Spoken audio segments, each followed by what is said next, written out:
Hello, lovely, lovely people. It is I, Alethea Thomas, coming to you from my kitchen.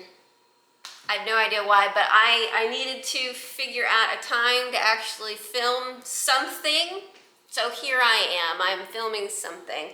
I have been busy the last couple of weeks. I went out of town, came back, had to do a bunch of stuff around the house, had to get a bunch of stuff fixed. Cars being repaired, yada, yada, yada. It's all very terrible.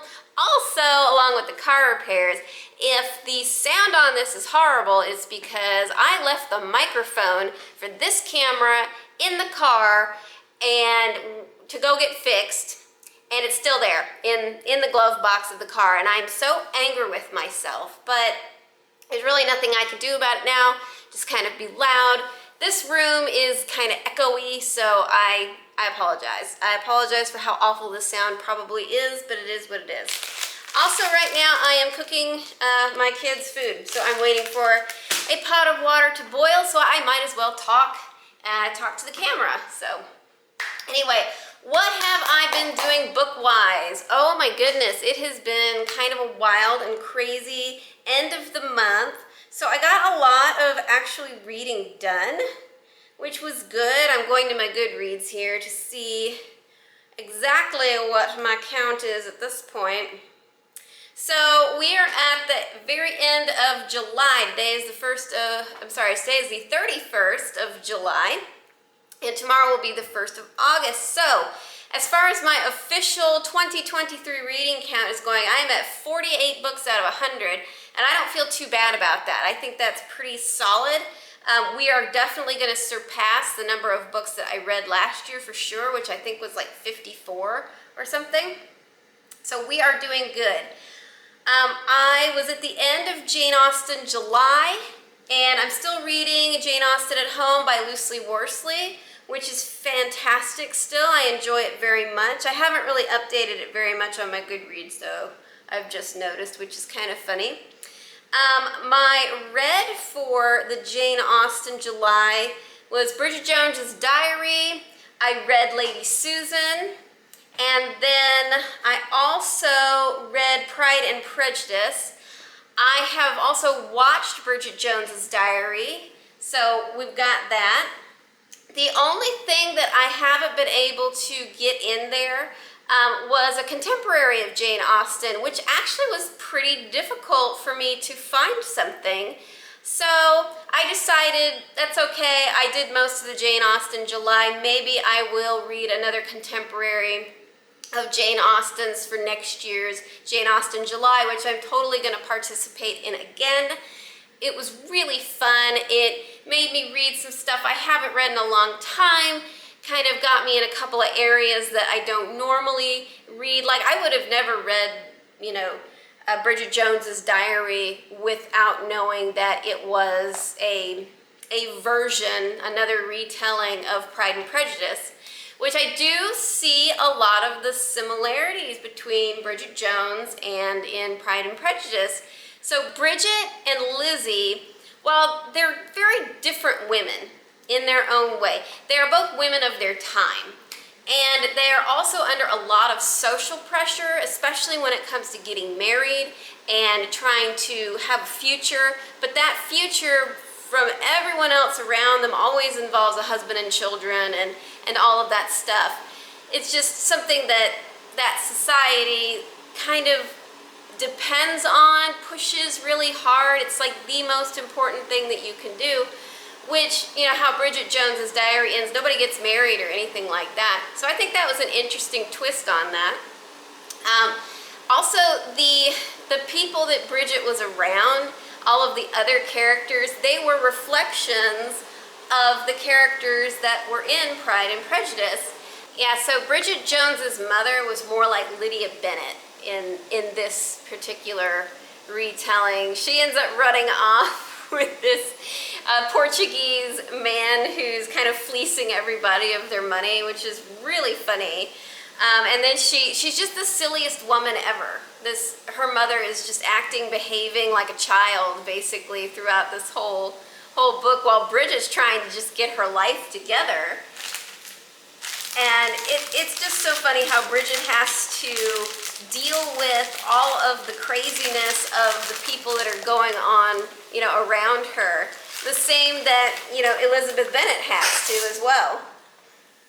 Lizzie throughout Pride and Prejudice is basically dealing with the ramifications of her silly family and their silly ways and this kind of the dumb things they do because that's who they are. And, Lizzie just has to kind of put up with it. Sorry for the banging, I have to get this out. And, almost apologize for their behavior or, get, ooh, that's hot. Let me cool that down a little bit there. Or get, Mr. Darcy to understand that her family doesn't really mean to offend anybody, doesn't mean to be, what they are. They just are who they are, and she loves them no matter what. So it's kind of funny how Bridget Jones's Diary and also Pride and Prejudice do have a lot of similarities, which I didn't see it at first, and I didn't really see it getting toward kind of the middle of the book, but then a little bit further into it, I was like, yeah, there is something there. There are, connections here that you can definitely draw from the book. But anyway, so that was really good experience. Jane Austen July, like I said, it's been a great experience. I have enjoyed it a lot. I did pick up a couple more books near the end here, and I listened to them so fast because I didn't think that they were going to get their hold on me as much as I thought they would. And I think I'm going to end up listening to this entire author's catalog at this point because she's got my number. This is Margaret Rogerson, and she wrote Sorcery of Thorns. She also wrote An Enchantment of Ravens. And I really loved Sorcery of Thorns. It's fabulous. It's everything cozy that I absolutely love. There's romance in it, there's magic, there's sword fighting, there's adventure, and it's really interesting. Libraries and books, books about books. I'm starting to think that books about books are my jam. They're a lot of fun. I enjoy them so much so far. And anything with a librarian as a main character is pretty interesting to me. So I fully loved that, Sorcery of Thorns, and I gave Sorcery of Thorns a 5 stars because I enjoyed the heck out of it. There's also a character in there who is a demon, and I have never really liked demon characters in books, but I love this demon character in a book. He is so cool. And I invite you all to read this book. It is a wonderful book. I don't want to spoil anything about it. It is just a lot of fun, and you should definitely check it out and read it. It was great. And Enchantment of Ravens was pretty good. It didn't really ensnare me like Sorcery of Thorns did. And Enchantment of Ravens is good in its own right. I would give it like a 4 or 4.25, maybe, not a 4.5 for sure. It deals with falling in love. It's more like a Beauty and the Beast retelling to me. And it was really fun, really interesting. It kept my interest as we're going through, but there were parts of the book that I was just like, really, she would do that? Come on. Why would you make that decision? Why wouldn't you just fall in love and go with the prince? That kind of thing. Like I would do. I'd just fall in love with the prince and be ensnared in the fairy realm for the rest of my life. That's me. But yeah, there were just things about it that didn't hit home to me, I suppose, as much as Sorcery of Thorns did. But still a really good book. The good thing is that there is another book in the Sorcery of Thorns. I'll call it a series, but really it was a one-off novel. It's called Mysteries of Thorn Manor, and it's Sorcery of Thorns 1.5. So it's like, it's a kind of probably a shorter story, I'm guessing, but that's next for me, and I have that on my Kindle. They do not have it in audiobook form, but I could get it on Kindle, so I'm going to be reading that next. Yeah, there's a bunch of stuff also that I have found out is on Kindle Unlimited that I was interested in reading, and I think I'm going to. And I think that I'm gonna bite the bullet and try this one out because it's on there too, and I'm scared. I am scared to death. It's called Haunting Adeline. I'm a little scared of this one. I have seen some things, I've heard some things. Oh my goodness, it's part of a duet called the Cat and Mouse Duet. I have heard that this gets really wrong really fast. Like stalker wrong. So I've never read a stalker romance sort of novel. Hopefully it's not too scary or too jaw-dropping, you know, just too shocking. Because if it shocks my sensibilities too much, then I will let it go. I will just stop reading it and say, no, this is not for me.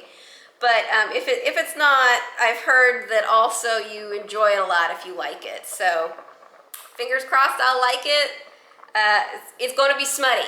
This is guaranteed to be super duper smutty, and heck, I'm ready for another super duper smutty book. The last two books are not smutty at all, by the way. They're very, very tame.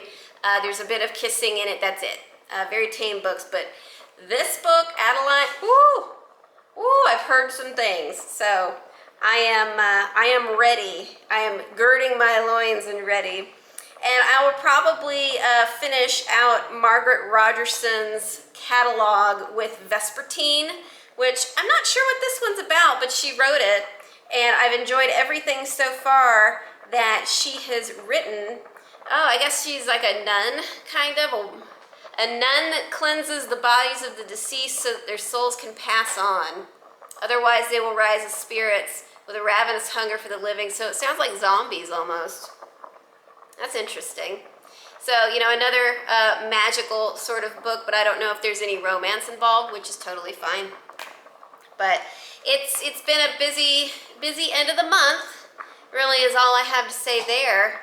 And I know I'm glad that the month has kind of gone how it's gone. I will probably get the next video together really soon, and that will be my TBR. This is, I'm going to count this as sort of the wrap up for the month. It's been a really enjoyable month. I did Summerween also. I've talked about Summerween quite a bit, and I'll just go through it really, really fast just to say that I've wrapped up everything for this month. So for Summerween, I read Villains Are Destined to Die, The Book of Life, and also The Paris Apartment. So I've kind of given my my reviews of those. The Paris Apartment I was not thrilled with. I gave it a 2 stars. The Book of Life was okay. I gave it 4 stars. It was not the best book out of the All Souls series at all, but it was still a decent wrap-up. You know, you get to a point where the characters have gone through so much, and they're together, and they're married, and they're pregnant, and then they're gonna have babies. It's always the parts after the babies come, and you know, the birth happens, the babies come, and it just gets too lovey-dovey in parts, and I really don't like how some authors handle it. This reminded me a heck of a lot of Stephenie Meyers and how she dealt with like the end of the Twilight series, which I did not like at all, the end of the Twilight series. I liked the first book in the Twilight series, and that was about it, to be perfectly honest. But you get this lovey-dovey crap going on. Oh, we've had a baby. Oh, we can be together. Oh, we can do this whole family thing. And the thrill is gone for me at that point. And then it's kind of just trudging through and finishing it out. This wasn't that awful, you know. I still was interested in seeing how it would end, which, you know, the ending was all right. It wasn't totally satisfying or anything. It was all right. She had to end it somehow. There are more books in this series. I'm not sure if I'll pick up the next ones or not. I have no idea. but at least I read the trilogy, the beginning of it. So we'll see. I would say the book before that, Shadow of Night, was way more interesting to me than the Book of Life. But I did rank them about the same, so it's 4 stars. And then the Villains Are Destined to Die book, good. I enjoyed the last half of that so much, and I think I will pick up the next one. So anyway, that was just kind of a quick wrap up for Summerween too. I guess that's my wrap up for the month, so I hope that you all have enjoyed. Anyone that actually watches my channel has probably wondered where the heck I've gone. So I am here. I just had a lot of, actual real life stuff going on that I had to take care of, but it is what it is, and I am done cooking my noodles, so we're all done there. And I suppose that's it. Thank you guys so much for watching. If you like this sort of content, please like, please subscribe, please do all of the things. I would appreciate it ever so much. And I hope that we will see you next time. Have a good day. Bye-bye.